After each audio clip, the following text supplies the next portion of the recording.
Okay, let's be real for a second. That midweek hump, getting through Wednesday, it often means we reach for something familiar, right? Almost like autopilot. Mm-hmm. Could be comfort food, could be, that glass of wine. But maybe we're not always fully present when we do it. Right. Just kind of going through the motions. Exactly.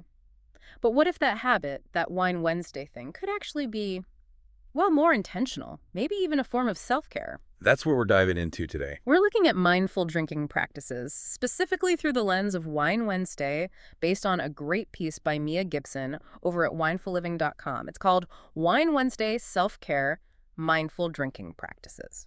Yeah, and our goal here really is to unpack how something pretty simple, like enjoying that glass of wine, can shift into genuine self-care, Yeah. into something that brings more enjoyment, actually. So we're inviting you, our listener, to maybe think about that relationship with your choices a bit more consciously, starting perhaps right there in the middle of the week. Mm. Now, mindfulness, we hear about it a lot, right? Mindful eating, meditation. But mindful drinking, especially for something routine like Wine Wednesday, how does the source define that? What is mindful drinking, really? Okay, so what Mia Gibson really points out is it's about bringing conscious awareness, like actual attention, Yeah. to what's often a totally unconscious habit. Right. It's definitely not some strict rule book telling you what you can and can't do. It's more of an invitation, you know, to just observe your relationship with wine, or really any habit, with curiosity, not judgment. Curiosity, not judgment. I like that. Yeah. And the real power isn't just about the wine itself. It's realizing that any automatic habit can be a chance to learn about yourself. So mindful drinking becomes this sort of micro lesson for living more intentionally overall. It boils down to paying attention to the how, the why, and the when of drinking. Even a tiny shift, like just pausing and checking in with yourself first instead of automatically pouring because, hey, it's Wednesday, that can bring so much clarity. It helps build that emotional awareness. Yeah. Ask yourself, okay, am I trying to relax here, or am I just trying to numb out? That's a key distinction. It really is. And it helps break those autopilot sipping patterns we fall into without even realizing it. Okay, bringing awareness to unconscious habits, that makes sense. So why specifically bring this mindfulness into Wine Wednesday? What's the real payoff there beyond just, having wine?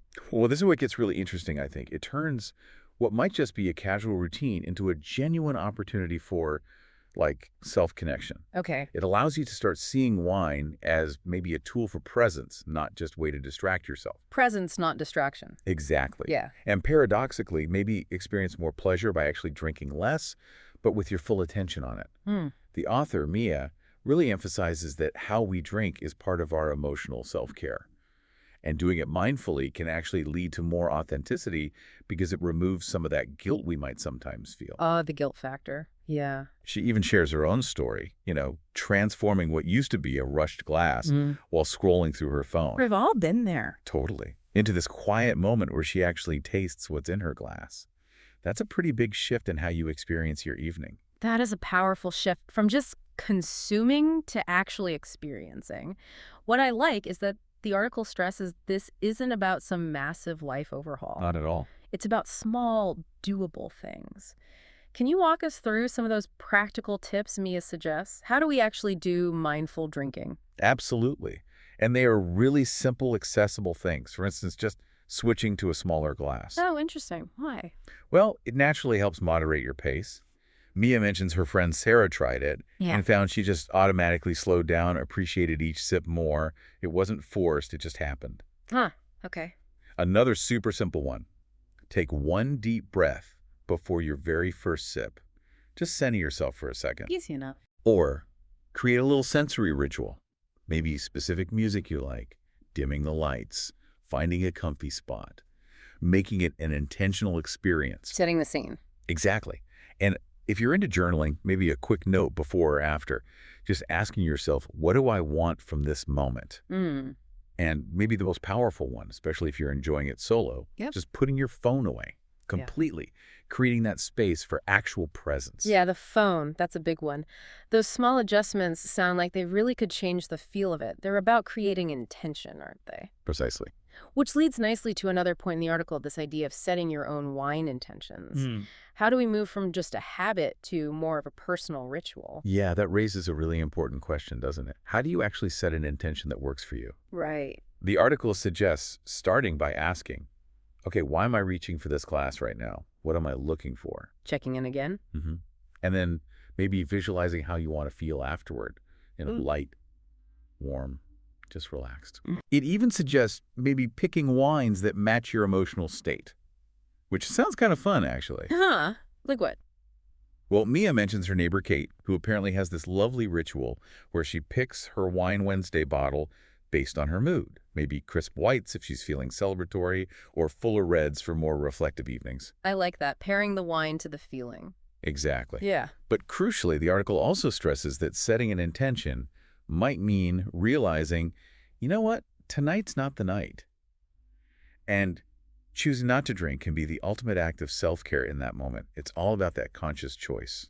That's a really important point. It seems like the core of this whole thing isn't even really about the wine, is it? It's about how you're engaging with it. Absolutely. So can you spell out the difference? How does the article contrast mindful drinking versus, well, mindless drinking? Yeah, it lays out a pretty stark contrast. Mindless drinking is characterized by things like unconscious sipping, not really tasting it, drinking while you're distracted, scrolling social media, pouring just out of habit because it's 6 p.m. or it's Wednesday, and maybe using wine to kind of disconnect or numb out. Okay, the autopilot stuff? Pretty much. Whereas mindful drinking is about purposeful tasting, paying attention, maybe pairing the wine with something intentional like music or journaling or just quiet reflection. It involves actively asking yourself, do I actually want this right now? That check-in again. Yes. And ultimately, drinking to connect with yourself, to reflect rather than disconnect.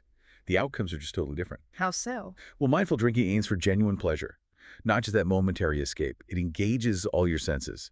The focus shifts from, how much you're drinking to the quality of the experience. Quality over quantity. Exactly. Yeah. And you tend to finish feeling present and aware rather than maybe fuzzy or disconnected. Often there feels like this pressure, this sort of false choice between enjoying something like wine and taking care of yourself. Like you have to pick one. Right, that all or nothing thinking. Yeah. But this article seems to suggest they can coexist. Absolutely.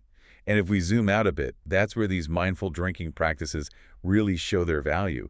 They demonstrate that self-care and enjoying wine aren't mutually exclusive if you approach it with awareness. Awareness, not abstinence. That's the key phrase. It's about awareness, not necessarily stopping altogether unless that's your choice. This whole approach gives you the freedom, really, to confidently say yes today and no tomorrow without needing a big explanation or feeling defensive about it. That feels freeing. It is. Mia gives her own example again. One Wednesday, she might savor a glass of Cabernet while journaling. The next Wednesday, maybe she opts for herbal tea instead. Both choices can be equally mindful, equally aligned with self-care in that moment. So it gets rid of that black and white thinking. Exactly. It removes that pressure. So when we boil it all down, this deep dive really highlights that Wine Wednesday. Well, it isn't really about the wine, is it? Not fundamentally, no. It's about the experience you consciously decide to create around it. And the article really hits home that those moments where you're truly present, truly appreciating, they stick with you longer than the ones on autopilot. They really do. And maybe just as importantly, on those weeks when your body or your mind is clearly signaling that, wine isn't actually what you need right now. Yeah. Listening to that signal, that is mindfulness. That connection to yourself is perhaps the most profound practice of all. That's a powerful closing thought. So here's something to ponder. What if the greatest joy from your next glass of wine didn't come just from the drink itself, but from that deliberate, conscious choice to be fully present with it? Maybe try just one of these small practices next Wednesday. See what you notice.